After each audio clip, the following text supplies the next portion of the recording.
posso estar de volta, gente? Hoje, 1º de abril, tradicionalmente é conhecido como Dia da Mentira.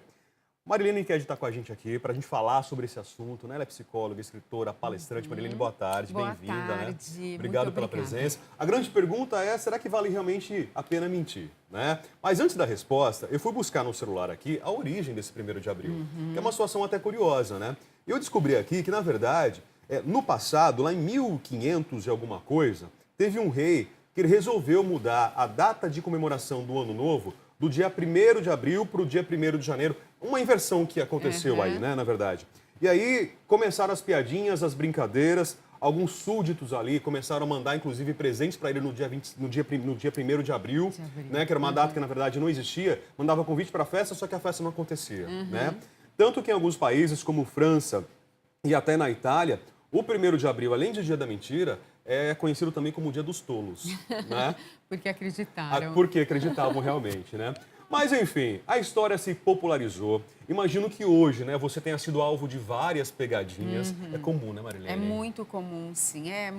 Brincadeiras de criança na escola, né? A gente faz muito isso. Isso. Então, e aí começa tudo, a questão da infância. Nós temos por obrigação, enquanto responsáveis no desenvolvimento psíquico dessas crianças, ensiná-las a não mentir, sempre prevalecendo a verdade, custe o que custar, sempre ensinando isso para a criança. Quando a criança mentir, apontar para ela que aquilo não funciona, não dá certo, mas sem mexer na questão mais séria, por exemplo, da autoestima. Não chega para a criança e fala, sua mentirosa. Não use esse termo. Foque na mentira, você está mentindo. É verdade isso que você está falando? Isso. Talvez questionar dessa forma. Exatamente, Isso. até que ela Não reconheça. Não taxá-la, nunca. É super errado isso e muitos pais, infelizmente, fazem isso. Ao invés de corrigir o erro que ela cometeu, olha, você cometeu esse erro, não, chama a criança de burra. Olha, você mentiu, não, chama a criança de mentirosa. São erros graves que vai prejudicar muito o desenvolvimento emocional, psicológico, cognitivo dessa criança, tá? Então, o que acontece? A mentira, ela nunca serve para nada, salvo exceções em caso de proteger o emocional. Tá, antes de entrar nessa seara, então, ainda no campo da criança, da infância, porque a criança ela tende a fantasiar também. Isso. Né? Até que ponto eu, como adulto, ou eu como pai, por exemplo, né, sei que a criança está mentindo ou está fantasiando uma situação? Até que ponto eu coloco na balança para saber que um ou outro é saudável? Primeiro que você tem que entender, enquanto responsável, que toda criança tende a fantasiar, até mesmo para chamar a atenção dos pais, dos responsáveis, dos professores. Então, ela tende a aumentar um pouco aquela história.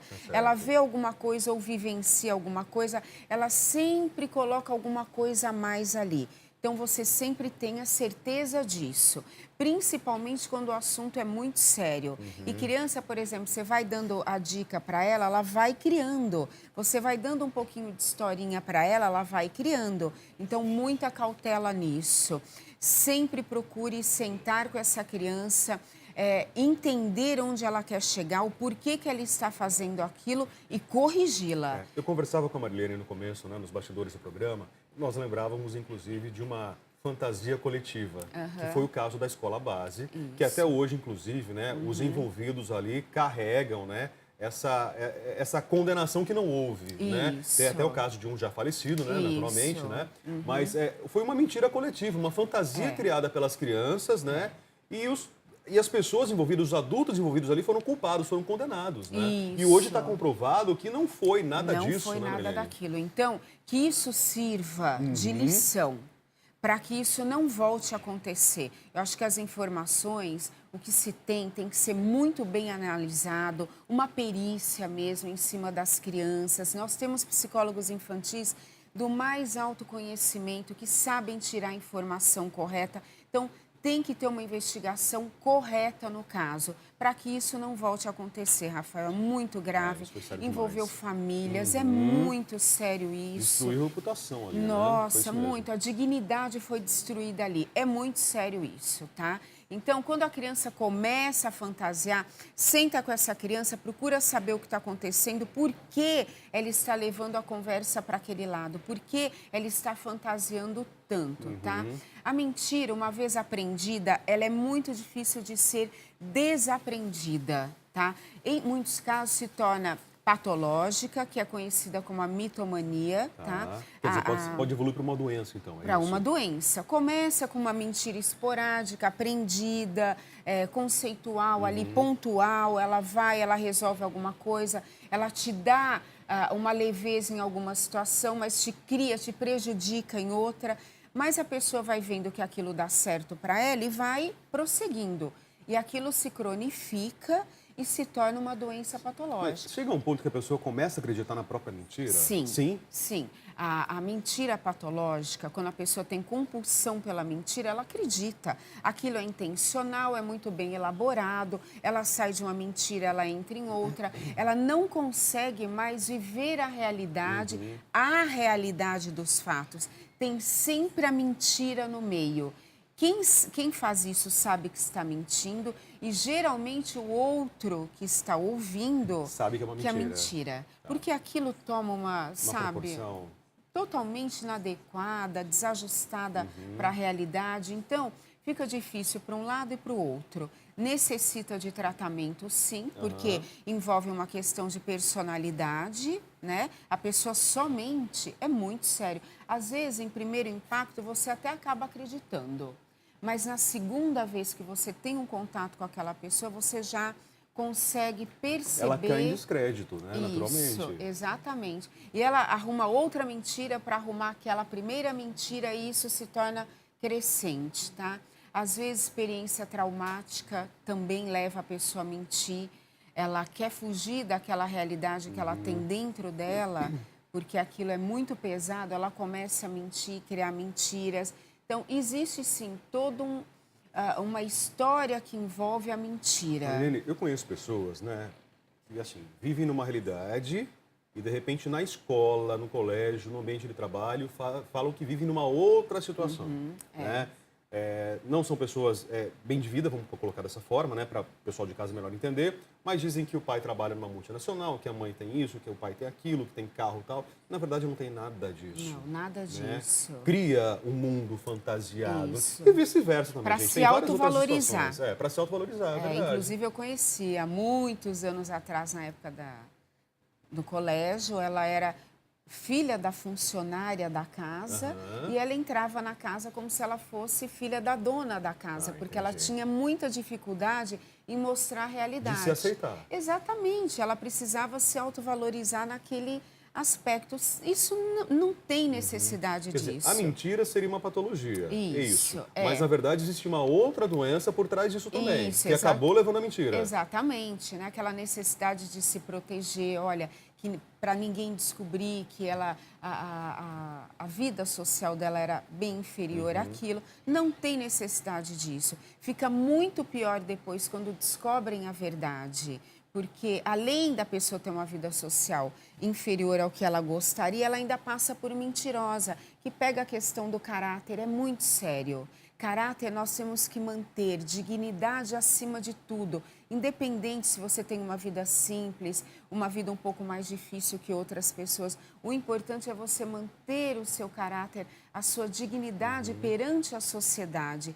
E a mentira, ela te impede disso. Uma vez que você conta uma mentira, a outra pessoa vai dizer, olha, essa pessoa costuma contar mentira, e isso vai passando de um para o outro.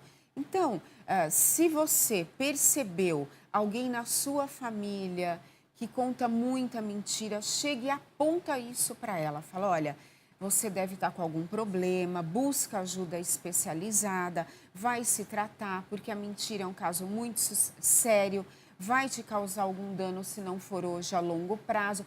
Aponta para a pessoa sem medo de consequência dela ficar brava com você, querer perder a amizade, nada disso. Aponta para a pessoa, você está mentindo muito. E se for um adolescente, principalmente, aponta todas as vezes que o adolescente mentir, você diz para ele, não precisava disso. Tem mães que às vezes sabe que o adolescente está mentindo, espera ele dormir ou sair para mexer nas coisas dele e depois mostrar para ele ali a Pra prova. buscar a verdade. Porque às vezes, Rafael, isso é o que leva a salvar esse adolescente de coisas muito piores. E o adolescente, ele acaba não gostando. Você invadiu a minha vida. Não. Entenda que às vezes aquilo é para o seu bem. Olha, no meu entendimento, pai e mãe têm o direito de invadir a vida do filho, sim, Isso, com certeza. exatamente. A partir do momento, desde o momento que a criança está, o adolescente, sob o guarda-chuva, sob a proteção daquela casa, daquela família, pai e mãe têm que estar junto o tempo todo, né? Isso. E a criança, o adolescente, tem que aceitar justamente isso. Primeiro o pro diálogo, bem. Rafael. Primeiro diálogo, claro. Primeiro né? diálogo. Concordo. Você só vai chegar, invadir o espaço do adolescente quando você percebe que aquilo, ou o adolescente está perdendo o controle do comportamento dele, da mentira dele, aquilo vai prejudicá-lo. Então, enquanto responsável, você tem que evitar. Você não pode pagar para ver até onde ele vai chegar. Isso não existe. Você tem que ser proativo com seus filhos. Você tem que evitar que ele chegue num mal maior. No mundo que a gente vive hoje, com internet, com redes sociais, né? Isso. As informações invadem a vida dessa criança, desse adolescente, a todo momento. E aí a gente sabe, tem casos de prostituição, envolvimento com drogas, né? E os pais, muitas vezes, né, com medo de invadir a privacidade daquela criança, daquele filho, né, dão um passo atrás. Isso. Né, quando, na verdade, tem que estar junto ali. Porque pergunta, não, mãe, não, pai, não estou fumando, não estou fazendo isso. Não estou mais saindo com aquele cidadão, com aquela menina, não é? Exatamente. E aí acontecem as tragédias. Então, vamos evitar isso. Se você vive num ambiente de mentiras, um tem que apontar isso para o outro e falar, olha, vamos viver numa harmonia, numa verdade. A mentira, ela tem... Não é nem a mentira, Rafael, às vezes a omissão. Num caso de uma doença Explica a diferença grave. entre omissão e mentira. A mentira é quando você precisa contar uma outra história que não seja verdade para algum benefício seu, tá? Agora, omitir alguma coisa é quando você ainda está analisando a situação, de que forma você vai resolver sem que você precise mentir, tá? Então, você vai omitir, por exemplo, algumas vezes de um paciente, de uma mãe, de um pai, que ele está com uma doença muito grave e terminal. Para quê aquele sofrimento? Então, você vai dialogando, conversando, tratando bem. É um contornar a situação. Isso, contornar a situação, que é muito diferente da mentira, tá? No caso da criança, ela começa a mentir porque ela vê os pais mentindo? Também. É isso? Isso. Se ela vive num ambiente de mentira, a criança ela é muito da aprendizagem. Muito mais da aprendizagem do que aquilo que você ensina para ela. Então, ela está vendo ali que um mente para o outro. E a criança é muito esperta. Ela vai aprender a mentir também. E não vai conseguir sair daquele ciclo, junto com a família. Então, aquela coisa da mãe falar, são pais separados, fala para o teu pai que eu não estou aqui. A criança vai aprender a fazer aquilo. O pai fala para a mãe, nós vamos sair hoje, eu vou te dar coxinha, mas você mente para tua mãe, fala que você almoçou direitinho. Ela vai se adaptar, se acostumar àquilo e por aprendizagem ela vai... Ela vê que deu certo. Deu certo. Ela vê que deu certo, ela vai continuar que ela se praticando. protegeu com aquilo que a mãe não deu bronca, que o pai não deu bronca, ela vai agir daquela forma. Não ensinem isso. Teria fatores genéticos também na mentira? Também existe. É uma questão de personalidade, de caráter, a questão de nascer mentindo mesmo, e aquilo pode sim ser levado adiante. Existem a genética física e a genética mental, psiquiátrica, né? A pessoa acaba carregando isso também, né? Exatamente. Então, se você já sabe que na tua família tem essa herança genética totalmente desfavorável, você luta contra isso. A questão da genética, Rafael, é você saber que a família tem aquilo e você lutar contra aquilo. Eu serei uma exceção nessa genética. Eu não aceito isso para mim. E vai buscar recursos, lançar mão de recursos que te beneficiem nisso. Marilene, mentira saudável, então, é aquela mentira que ajusta, para justamente evitar um sofrimento, seria isso? A omissão saudável. Omissão saudável. Não existe a mentira saudável. A omissão saudável, você vai mudando de assunto enquanto puder para não precisar mentir.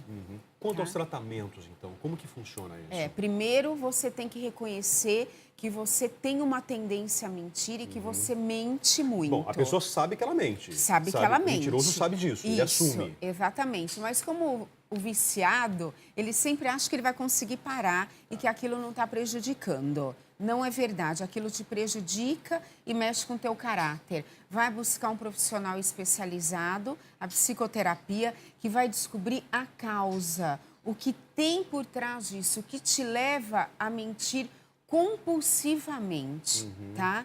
Aí já é um tratamento. E se for necessário, um psiquiatra que vai dar uma medicação para segurar esse impulso, essa ansiedade, esse desequilíbrio. Então, tá? na verdade, vocês fazem... O ideal seria casar um controle comportamental, em alguns casos, entrar também com medicamento. Casos mais graves, onde tem alguma outra doença associada, a gente encaminha também para um psiquiatra, tá? Mas a psicoterapia, ela é fundamental. Ela vai descobrir, junto com a pessoa, com o paciente, qual é a causa, o que o leva a mentir tanto e fazer da mentira uma estrutura de vida para ele. Porque aquilo segura ele de alguma forma. Por que isso? Se lá na frente, ou até mesmo a passos pequenos, isso vai causar um grande mal na vida dele. Não minta, não faça isso com você. Mentir para chefe, mentir para pai, mentir para mãe, em qualquer situação, né? A gente já sabe, né, que não dá certo. Não a verdade dá sempre certo. vem à tona. Sempre vem à tona, exatamente. Não minta. Em situações mais sérias, omita. Pronto. Mas são situações, né, como a Marilene falou doenças, né?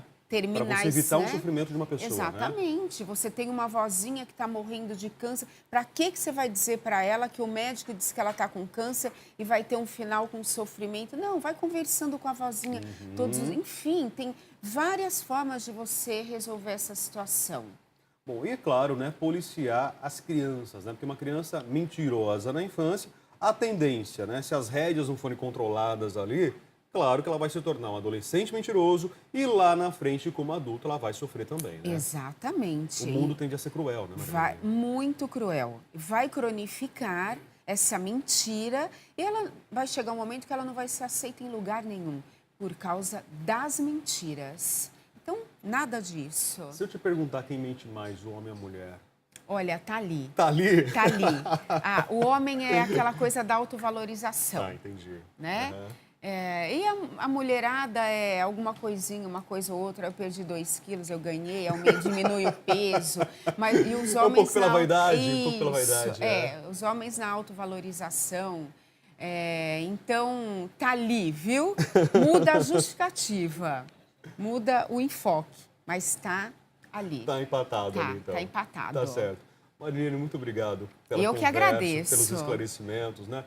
Mundo, né? Mais verdade, mais verdade, menos mentira. Dignidade. Aliás, a gente vive com tanta mentira em tantos meios, Isso. né? No meio político que eu diga, né? Nossa. Não, eu não tenho conta na Suíça, não tenho nada disso. Isso. Não fiz isso, não fiz aquilo. E aí a gente está vendo que a verdade está vindo à tona, Exatamente. né? Em vários casos, não dá Marilene. certo. Tá aí o exemplo, né? Tá aí o exemplo. Marilene, obrigado. Então, eu que agradeço. E ó, no dia da mentira, viva a verdade. Isso. Perfeito?